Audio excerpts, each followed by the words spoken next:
एक बार प्रेम से बोलेंगे ओम नमो भगवते वासुदेवाय। देखिए मित्रों, एक बहुत ही सुंदर कार्य करने जा रहे हैं। जो गीता प्रेस से किताब आई है, इसको हम पूरा पढ़ेंगे। रोज 4 अध्याय करेंगे, जिसमें हमें क्या लाभ होने वाला है वह आप देखिए। शीर्षक है चित्र में श्री कृष्ण लीला दर्शन। तो हमें पूरे हमारे प्रभु के लीला चरित्र के संक्षिप्त में ही सही, लेकिन दर्शन हमें सुंदर होने वाले हैं। तो आइए चलते हैं इस यात्रा पे। और आज जो हम चैप्टर्स करेंगे, अध्याय करेंगे, वह मैं आपको बताता हूँ। विषय सूची देखिए। विषय सूची ये है जिसमें इष्ट वंदना है, कंस को आकाशवाणी से भय, कंस के दरबार में नारद जी का आगमन है, श्री हरि का प्रादुर्भाव है और योग माया का प्रभाव। ये 5 अध्याय करेंगे, जिसमें पहला अध्याय है इष्ट वंदना। यहाँ पे अब चलते हैं। इष्ट वंदना में क्या है कि भगवान का सुमिरन किया गया है। तो जैसे कि इष्ट वंदना है, श्री कृष्ण गोविंद हरे मुरारे, हे नाथ नारायण वासुदेव।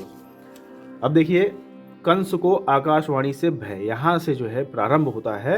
भगवान श्री कृष्ण महाराज की लीला का प्रादुर्भाव यहाँ से प्रारंभ होता है। देखिए क्या कहानी है, सबसे पहले इस चैप्टर के माध्यम से पढ़ते हैं। देखिए, कंस को आकाशवाणी से भय। विवाह शब्द में कितना आनंद है। गंभीर से गंभीर युवक के सामने विवाह कहने पर उसके मुखमंडल पर एक हल्की सी मुस्कुराहट छा जाती है। विषण बालिका के हृदय में विवाह के नाम मात्र से ही गुदगुदी सी पैदा होने लगती है। विवाह में वर को, बारातियों को, वधू को, परिजन पुरजन तथा अन्य सभी संबंधियों को प्रसन्नता होती है। मथुरा के महाराज उग्रसेन के राज प्रसाद में भी आज सर्वत्र प्रसन्नता छाई हुई है। कारण है कि उनकी भाई देव की नाम वाली कन्या का आज विवाह है। महाराज उग्रसेन के बड़े पुत्र कंस ने ही संपूर्ण उत्सव का प्रबंध किया है। राजपुत्री का विवाह बड़ी ही धूमधाम से हुआ है। देवक जी ने अपने जमाई वसुदेव जी को दहेज में सैकड़ों रथ दिए, हाथी तथा बढ़िया बढ़िया घोड़े दिए। लाखों के वस्त्र आभूषण वर वधु दोनों को उपहार में दिए। सैकड़ों दास दासी परिचर्या के निमित्त उनके साथ कर दिए। वासुदेव जी की प्रसन्नता का ठिकाना नहीं है। वे सर्वगुण संपन्ना वधु को पाकर मन ही मन अत्यंत प्रसन्न हो रहे हैं। विवाह का सभी कृत्य सुचारू रीति से संपन्न हुआ। अब वर वधु की विदाई का समय आया। कंस अपनी बहन देवकी से अत्यंत स्नेह करता था। उसने देखा कि सुवर्ण से मढ़ा हुआ बहुत बड़ा विशाल रथ राजद्वार पर खड़ा हुआ है। उसके ऊपर लाल रंग की विशाल ध्वजा फहरा रही है। कंबोज देश के सफेद रंग वाले घोड़े रथ में जुटे हुए हैं। वे बार बार टाप बजा बजा कर चलने की शीघ्रता कर रहे हैं। इतने में ही भांति भांति के बाजे बजने लगे।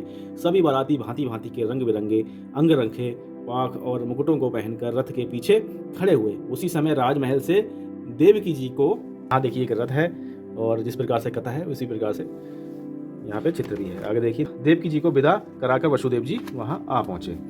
देवक ने सहारा देकर देवकी जी को रथ पर चढ़ाया। उनके पास ही वसुदेव जी भी बैठ गए।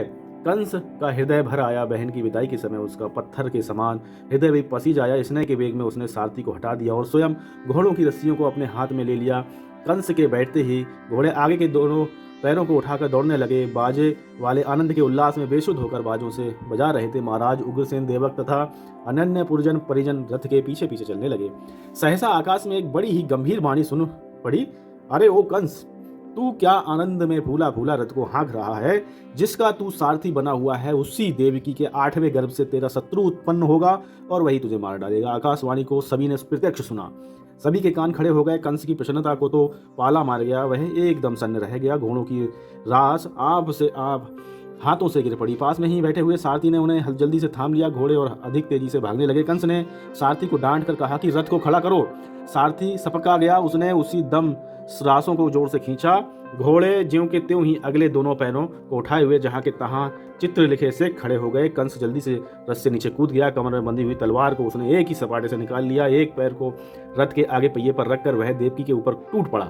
उसने नागिन के समान लपकती हुई अपनी बेड़ी को अपने कठोर कर से कसकर पकड़ लिया और चमचमाती हुई तलवार से उसके सिर को धड़ से अलग करने ही वाला था कि पास में बैठे हुए वसुदेव ने हाथ बढ़ाकर जल्दी से कहा कि हैं राजपुत्र, ये तुम क्या कर रहे हो? अरे धर्मात्मा होकर ऐसा जघन्यकारी स्त्री के ऊपर तो राक्षस भी प्रहार नहीं करते। इस पर यह तो तुम्हारी प्यारी बहन है। कंस ने उसी रोष में कहा कि मैं इसे मारूंगा। धैर्य के साथ वसुदेव ने कहा कि बात तो सुनो, क्यों मारोगे? इसने तुम्हारा क्या बिगाड़ा है? कंस ने लाल आंखों को फाड़ कर कहा, तुमने आकाशवाणी सुनी नहीं क्या? धीरे से वसुदेव जी ने कहा कि हाँ सुनी तो है। जल्दी से कंस बोला, तब फिर तुम क्या पूछ रहे हो? जब इसके गर्भ से मेरा मारने वाला पैदा होगा तो मैं ही इसे पहले क्यों ना मार डालूं। ना रहेगा बांस ना रहेगी बांसुरी, चोर को ना मारकर चोर की माता को ही क्यों ना मार डालें, जिससे चोर पैदा ही ना हो। विष की बेल को फल फूलने का मौका ही क्यों दें, उसका पहले ही काम तमाम क्यों ना कर दें। ऐसा कंस बोल रहा है। फिर वसुदेव जी ने जब उसे देवकी के प्राण लेने पर तुला हुआ ही देखा तो वे सोचने लगे किसी प्रकार भी इस समय को टाल देना ही चाहिए। उसी 65वें दिन लगती है, ना जाने पीछे क्या हो। यही सोचकर बोले, भाई तुम थोड़ा धैर्य धारण करो, इसने तो तुम्हारा कुछ बिगाड़ा नहीं है, तुम्हें तो इसके 8वें गर्भ से भय है ना, फिर इस बेचारी को बिना अपराध क्यों मारते हो। इसके जो बच्चे होंगे तुम्हें लाके दे दिया जाएगा, जिनसे तुम्हें भय है उन्हीं को मार डालना। ये तो बहुत अनुचित बात है कि अपराध किसी का है और बद किसी का किया जाए। सबकी बुद्धि को प्रेरित करने वाले तो वे प्रभु ही हैं, जो अपने पुरुषार्थ से प्रारब्ध को अन्यथा करना चाहते हैं। ऐसे उस मूढ़ कंस को समझ में ये बात आ गई। वसुदेव जी के वचनों पर उसे विश्वास था। उसने सोचा, वसुदेव जी ठीक ही कह रहे हैं, ये इसके पेट से पैदा होने वाले बच्चों को तो लाकर दे दिया करेंगे, फिर इस अबला देवकी को क्यों मारूं। ये सोचकर उसने देवकी को छोड़ दिया। कंस वहीं से लौट गया। वसुदेव जी देवकी के साथ लेकर अपने घर चले गए। फिर ये देखिए अगले अध्याय में कंस के दरबार में नारद जी का आगमन हो रहा है। अब यहाँ पे देखिए कौन सी कथा है, आगे श्रवण करते हैं, पढ़ते हैं। देखिए, यथा समय देवकी के गर्भ से पुत्र उत्पन्न हुआ है। पुत्र के उत्पन्न होने पर गृहस्थों के कितनी प्रसन्नता होती है, इसे गृहस्थ बने बिना कोई अनुभव ही नहीं कर सकता है। संसार के सभी सुखों में पुत्र उत्पत्ति सुख सर्वश्रेष्ठ सुख है, किंतु वसुदेव जी को इस पुत्र के उत्पन्न होने से सुख नहीं हुआ है। जिस प्रकार फांसी से पूर्व मनुष्य को भांति भांति के स्वादिष्ट पदार्थों के खाने में आनंद नहीं आता, उसी प्रकार वसुदेव जी को देवकी के सर्वप्रथम जो पुत्र हुआ उसके दर्शन से कोई आनंद नहीं हुआ, उल्टा उन्हें दुख हुआ। देवकी जी ने क्षीण स्वर से भराई हुई आवाज से कहा कि प्राणनाथ, कैसा सुंदर शिशु है। अनश्मक भाव से वसुदेव जी ने कहा, हो हमें क्या, हम तो कंस के वचनों में बंधे हैं, लाओ इसे उसको दे दो। कांपते हुए करों से माता ने अपने कलेजी टुकड़े को वध करने के लिए अपने पति के हाथों ही समर्पण कर दिया। वसुदेव जी अपनी आत्मा से उत्पन्न हुए अपने प्यारे पुत्र को कंस की सभा में लेकर पहुंचे। दूर से ही वसुदेव जी को देखकर सूखी हंसी हंसकर कंस ने बड़े जोरों से कहा, आइए वसुदेव जी, कहिए ये बगल में क्या लाए हैं। सिर नीचा किए हुए धीरे से वसुदेव जी ने कहा, ये देव की गर्भ से उत्पन्न हुआ शिशु है, मैं अपने पूर्व प्रतिज्ञा अनुसार तुम्हें समर्पण कर लेने आया हूँ। अब तुम्हें अधिकार है, इसे चाहो मारो अथवा छोड़ो, मैं और जो चाहे सो करूँ, किंतु वचन भंग नहीं करूंगा। कंस ने कुछ ममता दिखाते हुए कहा, आपके वचनों पर तो मुझे पूर्ण विश्वास है, तभी तो मैंने आपके कहने से देवकी का वध नहीं किया, किंतु इस अबोध बालक ने मेरा क्या बिगाड़ा है।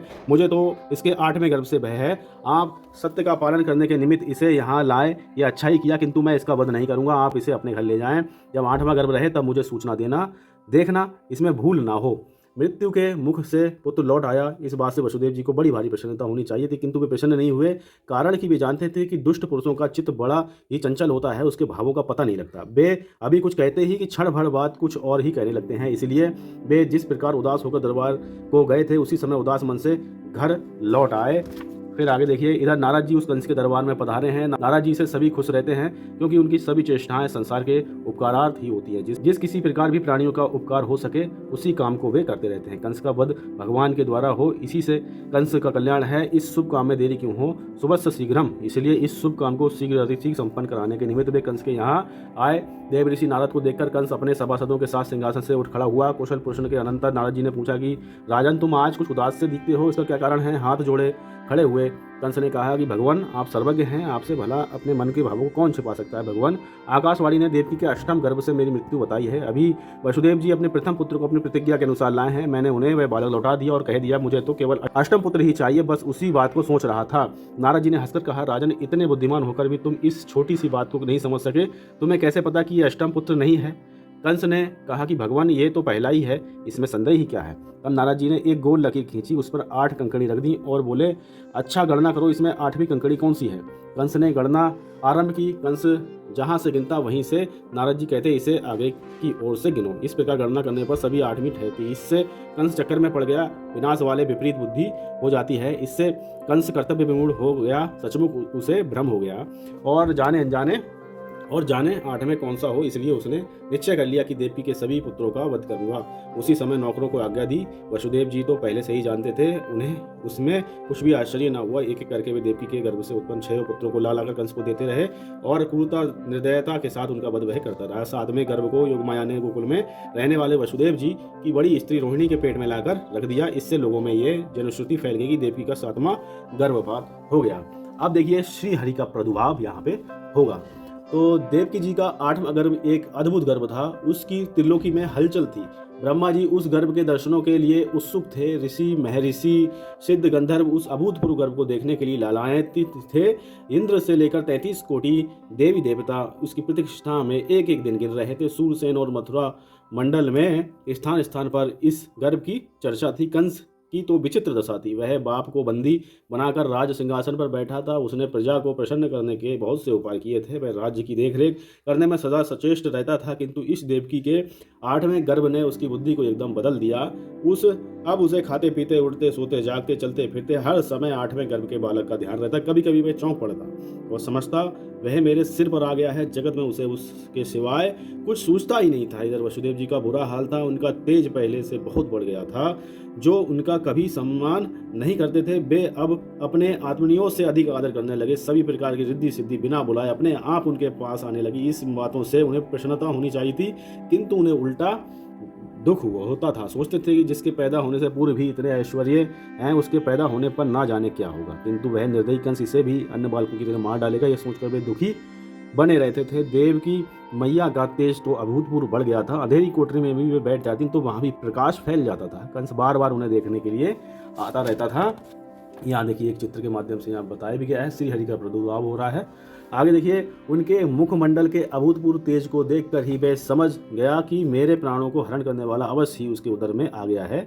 इधर कंस भी डर रहा था, उधर देवकी को भी भय था। वसुदेव जी भी चिंतित थे। ज्यों ज्यों समय सन्निकट आता त्यों त्यों संसार का कौतूहल बढ़ता जाता था। धीरे धीरे गर्भ के दिन पूर्ण हुए। भाद्रपद की कृष्ण अष्टमी का दिन था। कंस कई बार कारागार में आकर वासुदेव देवकी को देख गया था।